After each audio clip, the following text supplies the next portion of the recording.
వృషభం వారికి ఈ మార్చి మాసంలో గ్రహణంతో కూడినటువంటి ఈ మాసం చంద్రగ్రహణం కాబట్టి మీకు ఏ విషయాల పట్ల కాస్త జాగ్రత్తగా ఉండాలి.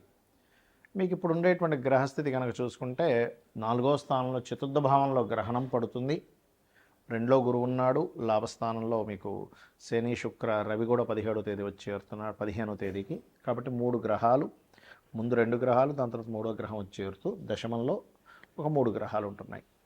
అయితే మరి ఈ గ్రహస్థితిని అనుసరించి మీకు ఎలా ఉండబోతుంది గ్రహణ సంబంధించిన విషయంలో, పర్టికులర్గా గ్రహణం మీకు 3వ తేదీ వస్తే 40 రోజుల పాటు విశేషంగా ఏ విషయం పట్ల మీరు జాగ్రత్త వహించాలి అనేటువంటి అంశాలు చెప్తుంది నేనైనప్పటికీ చెప్పిస్తుంది సాక్షాత్ లలితా అమ్మవారిగా భావిస్తూ, ఆ లలితాంబిక అమ్మవారి యొక్క అనుగ్రహం మీకు పరిపూర్ణంగా కలగాలని మనస్ఫూర్తిగా కోరుకుంటూ, ఇక్కడ 4వ స్థానంలో గ్రహణం పడుతున్నందుకు ప్రధానంగా ఏంటంటే మీరు తీసుకోవాల్సిన జాగ్రత్త 40 రోజుల పాటు 3వ తేదీ నుంచి 40 రోజుల పాటు మండల కాలం ఉంటుంది. ఎప్పుడైనా గ్రహణ ప్రభావం ఏదైనా ఒక ప్రాపర్టీ కొనుగోలు చేస్తున్నాము, లేకపోతే ఒక కోర్సు తీసుకుంటున్నాము ఆన్లైన్లో, లేకపోతే ప్రాపర్టీ రిలేటెడ్ సంబంధించిన దస్తావేజీలు ఎక్కడైనా మనం ఆ పేపర్స్ ఎక్కడైనా పెడుతున్నాము, లేదా తల్లిగారి ఆరోగ్య విషయంలో చంద్రగ్రహణం కదా కాబట్టి, లేదు ఒక పని చేయడం వల్ల అనవసరంగా మీకు మీ యొక్క మనసుకి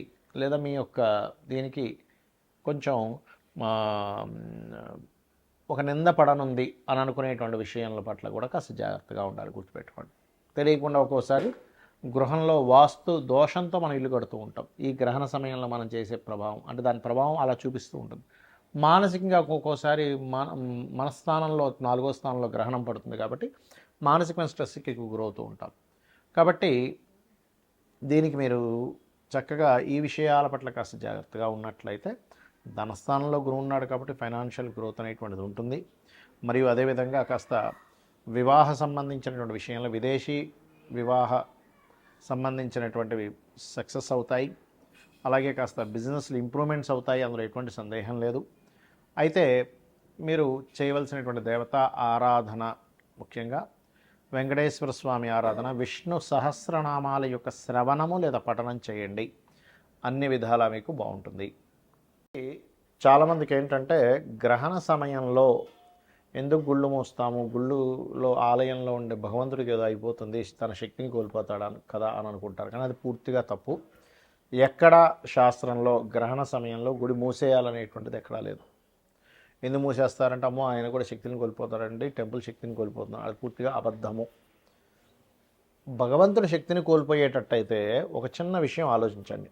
మనం గ్రహణ సమయంలో ఏం చేస్తాం, గ్రహణం అనేటువంటిది ఏమిటి, ఏదో భయపడడానికి భయపెట్టడానికి కాదు. గుర్తుపెట్టుకోండి, ఇక్కడ ఏమిటంటే గ్రహణ సమయంలో మీరు సాధన గనక చేసుకోగలిగితే అది చాలా గొప్ప సమయం. కాబట్టి మీరు ఒకసారి చేసిన మంత్రం 1000 రెట్లు పెరుగుతుంది. మన శక్తిని కోల్పోయేటట్టయితే మీరు జపించేది ఏ మంత్రం జపిస్తున్నారు, విష్ణువుదో వెంకటేశ్వర స్వామిదో అమ్మవారిదో లేకపోతే దశమహావిద్యల్లో ఏదో ఒక మంత్రమో జపిస్తున్నారు కదా. మరి అలాంటప్పుడు అలా గ్రహణ సమయంలో అమ్మవారి మంత్రమో లేకపోతే అయ్యవారి మంత్రమో, మీకు గణపతో ఏదైతే ఇష్టదైవం ఉంటుందో ఆ ఇష్టదైవాన్ని, లేకపోతే మీకుండేటువంటి కోరికను బట్టి, మీకుండేటువంటి సంకల్పాన్ని బట్టి, మీకున్నటువంటి సమస్యని బట్టి ఆ సమస్య తీరడం కోసం అలా జపిస్తున్నారు. మరి మంత్రం ఎవరిది, అమ్మవారికి సంబంధించి దేవతా సంబంధించిందిగా. మరి అలాంటప్పుడు శక్తి కోల్పోయి గుళ్ళు మూసేసే అంత స్థితి ఉంటే కనుక మరి ఆ సమయంలో దేవతలు ఎందుకు చేస్తున్నాం. కాబట్టి అలా ఏమి శక్తి కోల్పోవడం కాదు. ఇది ఏమిటంటే పర్టికులర్గా ఇప్పుడు ఆ సమయంలో ఉన్న ప్రదేశంలోనే కూర్చొని సాధన చేసుకుంటే, సాధన వలన మనకి మన యొక్క పాజిటివ్ ఎనర్జీ పెరుగుతుంది. ఇక్కడ మనకి సమస్యలు ఎందుకు వస్తాయంటే నెగిటివ్ ఎనర్జీ ఎక్కువ అవడం వల్ల. సమస్యలు ఎప్పుడు తీరుతాయంటే పాజిటివ్ ఎనర్జీ ఎక్కువ అవడం వల్ల. మనం చూడండి, ఒక హోమం చేయించుకుంటాం, లేకపోతే ఒక పూజ చేయించుకుంటాం, ఇంట్లో సత్యనారాయణ స్వామి వ్రతం చేయించుకున్నామండి, నవగ్రహ హోమం చేయించుకున్నామండి, చండీ పారాయణం చేయించుకున్నామండి అంటూ ఉంటాం. ఎందుకు, ఒక మంచి జరగాలి. ఎందుకు, దేవతాశక్తి మనకి తోడుగా ఉంటే మన యొక్క పాజిటివ్ థింకింగ్ కానివ్వండి, మనకు ఉండేటువంటి కర్మలు కానివ్వండి అన్నీ కంట్రోల్ చేయబడతాయని. మరి ఈ గ్రహణం పట్టినంత మాత్రం చేత భగవంతుడు దాన్ని కంట్రోల్ చేయలేడు, అందుకే మూజేస్తున్నాం అనుకోవడం పూర్తిగా తప్పు. గుర్తుపెట్టుకోండి. కాకపోతే ఏంటంటే ఎక్కువగా ఈ పౌరహిత్యంలో ఉండేటువంటి వారు చేస్తారు కాబట్టి ఆ సమయంలో కాస్త గుడిని మూసి ఆ జపంలో కూర్చుంటాడు, అంతేగాని మరొకటి ఏం కాదు. మరి ఈ గ్రహణ సమయంలో మీకు ఉండే సమస్యని బట్టి ఎటువంటి మంత్రం చేసుకోవాలి. లలితా సహస్రనామాలు చూడడానికి నామాలు, కానీ వాటిని కూడా అపౌరుషములు అంటారు. అంటే ఎవరో మనుష్యులు రచించినటువంటిది కాదు, వేదమంత్రంతో సమానం. కాబట్టి అప్పుల బాధలు చాలామందికి ఎక్కువగా ఉన్నాయి. చక్కగా కూర్చొని మీరు ఓం అపర్ణాయై నమః అనే మంత్రం కనుక చేసుకోగలిగితే అద్భుతంగా మీకు అప్పుల బాధల నుంచి బయటపడతారు. లేదంటే ఫైనాన్షియల్గా నాకు గ్రోత్ రావాలి, ధనస్థానం బాగాలేదు, మన జన్మజాతకంలో ధనాధిపతి బాలేడని చెప్పారు, మరి లక్ష్మీ స్థానం అనేటువంటిది పాడైపోయిందంటే ఏమి టెన్షన్ పడకండి. చక్కగా మీరు ఓం సంపత్కరీ సమారూఢ సింధుర వ్రజ సేవితాయై నమః అనే మంత్రం చేసుకోండి. లేదా ఓం ధర్మాధ్యక్ష ధనాధ్యక్ష ధనధాన్య వివర్ధిని నమః.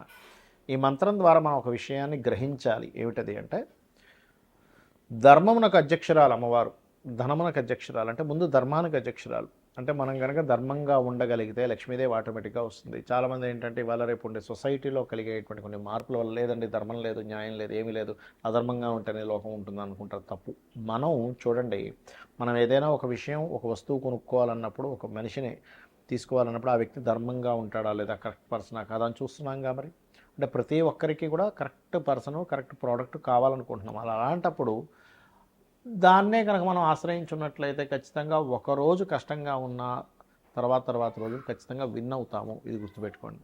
అలాగే వివాహం అవ్వట్లేదు, ఓం కామేశబద్ధ మాంగళ్య సూత్రశోభిత కందరాయే నమః అనే మంత్రం చేసుకోండి. వివాహ జీవితం బాగోలేదు అంటే కొంతమందికి 12వ స్థానం పాడైతే, సప్తమ వ్యయస్థానాలు రెండూ పాడైతే, వివాహ జీవిత స్థానం కనుక పాడైనట్లయితే వివాహం చేసుకుంటారు, కానీ ఎప్పుడూ ఏదో ఒక గొడవ మాత్రం వాళ్ళకి ఇబ్బంది వస్తూనే ఉంటుంది. అలాంటప్పుడు మీరు అమ్మవారి యొక్క నామాల్లో ఓం శివ కామేశ్వరాంకస్త శివా స్వాధీన వల్లభాయే నమః అనే మంత్రం కనుక చేసుకోగలిగితే ఖచ్చితంగా 100% మీ వివాహ జీవితం బాగుపడుతుంది. అలాగే ఒకటి కాదు, రెండు కాదు, కొంతమంది హెల్త్ ఇష్యూస్ ఉంటాయి. ఓం సర్వవ్యాధి ప్రశమని సర్వమృత్యు నివారణి అగ్రగణ్య అచింత్య రూప కలికల్మషనాశినే నమః అని చేసుకోండి. ఆ రకంగా ఏంటంటే మీకు ఒకటి నమ్మి భక్తి శ్రద్ధలతో ఇదే మంత్రాలు, ఇదే నామాలు గనక కంటిన్యూస్గా చేయగలిగితే మీ జీవితం ఖచ్చితంగా మారుతుంది. ఎందుకు మారుతుంది? లలితా సహస్రనామాల్లో చెప్పినటువంటి నామాలన్నీ కూడా అమ్మవారి యొక్క స్వరూపం ఎలా ఉంది, అమ్మవారు ఏ ఏ రకంగా ఈ యొక్క విశ్వాన్ని నడిపిస్తుంది, ఏ ఏ రూపాల్లో ఉంది, ఏ రకమైనటువంటి ఫామ్లో ఉందని చెప్పేటువంటిది. మరి దాన్ని మీరు చెప్తున్నారంటే ఒక సత్యాన్ని పలుకుతున్నారు, అమ్మవారిని గుర్తిస్తున్నారు, అమ్మవారిని వేడుకుంటున్నారు, అమ్మవారిని కోరుకుంటున్నారు. లలితా సహస్రనామాలకు ఉండేటువంటి గొప్పతనం ఏంటంటే ఒక్క నామము మీరు ఎన్నో వందల వేల లక్షల జన్మల నుంచి చేసినటువంటి పాపకర్మని దగ్ధం చేసేటువంటి శక్తి ఉంటుంది.